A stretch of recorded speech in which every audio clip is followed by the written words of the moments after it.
750 килограммға дейін көтереді. Міне ұстаттық. 8 миллиметрлік қалыңдығымен сонда бетон қатыруға болады.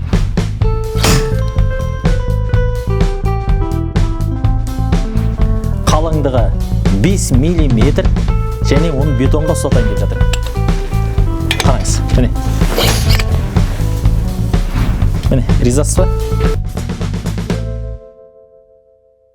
Ассалаумағалейкум, қадірменді достар. Бүгінгі бағдарламамыздың санында сіздерге ерекше бір құралды, ерекше бір жұмысты қалай атқаруға болады, соны көрсетеміз. Қарасаңыздар, міне дәл мынандай құбырлар бар.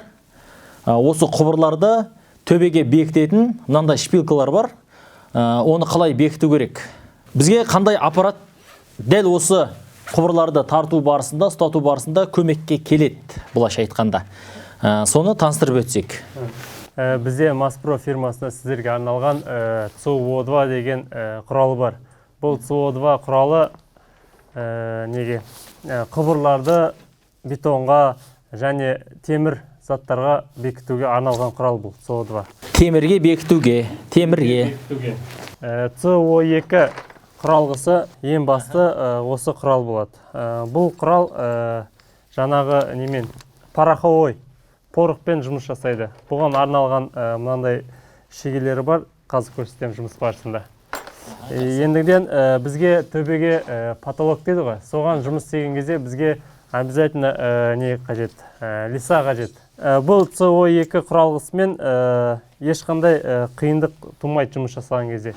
Бұның арнайы мынандай ұзартатын құралдары бар. Жақсы, ұзататын құралдарын қазір түсіндіреміз. Оған дейін мынаның қалай жұмыс істейтінін көріп алайықшы алдымен. Әйтпесе мен өзім түсінбей тұрмын да қалай жұмыс істейтінін. Көрсеткен жұмыс барысын. Бұл мына ұзартқыштары естіп жалғанады. Жалғанады. Сіздерге жұмыс жасап жатқан кезде қандай биіктік болса, сол биіктікке арнап жалғап аласыз. Қанша метрге дейін ұзарады? 3,20 ұзындық болады бұл. 3,20-ға дейін болады, 3,20-ға дейін ұзындығы болады. Жақсы. Сіздерге көрсетейін деп отырған құрылғымыз осы міне. CO2 шегесі салып.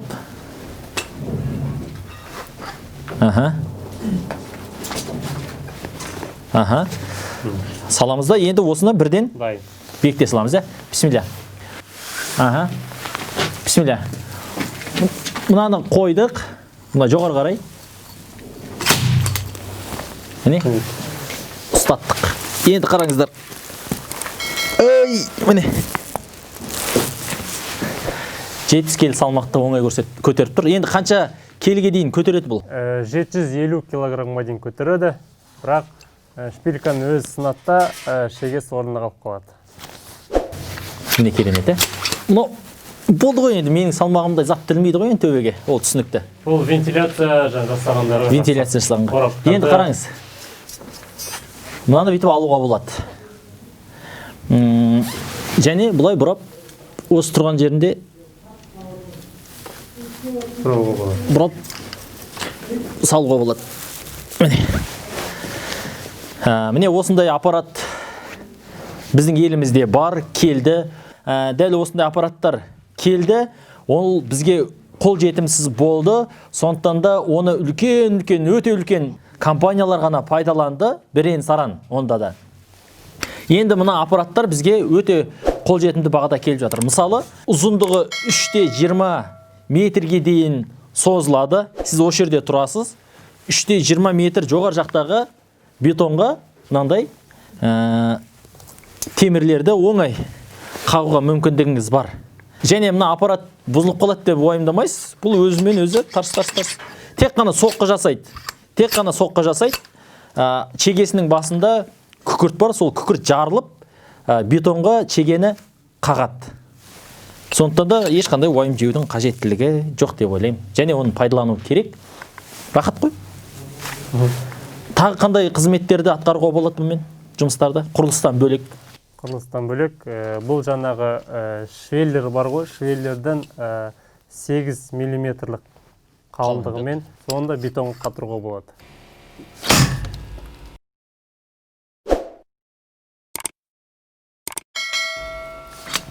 қаншалық ұзындық шегелерді қаға алады? 4 сантиметрлік, 3 сантиметрлік шегелерді қағады. Басқа да осындай жылдам жұмыс істеуге мүмкіндік беретін сапалы құралдар жайлы ақпарат алғыңыз келсе, біздің басқа да видеоларымыз бар. Соларды көріп, ақпарат алуларыңызға болады. Қараңыз. Сізге мынандай угольник дейміз ғой. Бұрыштар. 90-дық. Қалыңдығы міне. Мына жақ түзу жағын көрсетейінші. Қалыңдығы 5 мм. Қалыңдығы 5 мм. Осыны қабырғаға ұстату керек болды.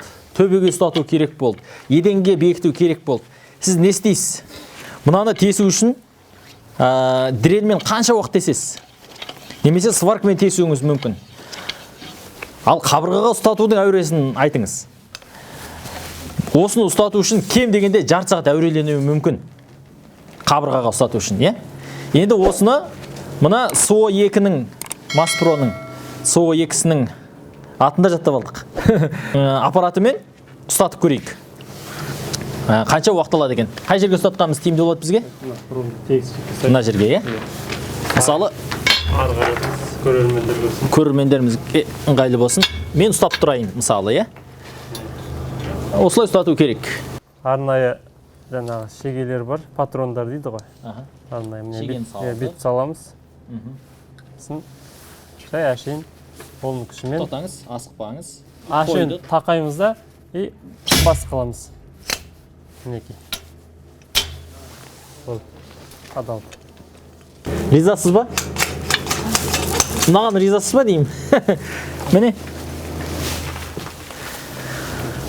Қойдыңыз, уровеньмен өлшедіңіз, қойдыңыз, тарс етіп аттыңыз.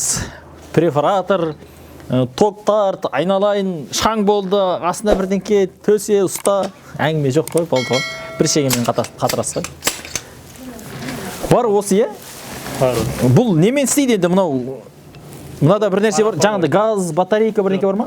Бұл міне жаңа шегесіне арналған шегелерінде порықтар бар. Осы порық арқылы бұл атады. Басында өзінің күкірті бар. Осыған салу арқылы, бейтіп сару арқылы ата саласыз. Атсын шыбырлет. Қалай істеуің керек енді бұны? Оқтауың керек па? Жоқ, оқтамайсыз. Болды, өз тұқына баса берем, е? Тақап атасыз. Енді бісмилля атып көрейін. Сіз елестетіп көріңіз. Мына металл, қалыңдығы 5 мм және оны бетонға ұстатайын деп жатырмын. Қараңыз, міне. Міне, ризасыз ба? Ұстап қалды. Қанша метрге дейін ұзарады екен, соның бір ерекшеліктерін. Ұзартуға тұтқасы бар, міне, қараңыздар.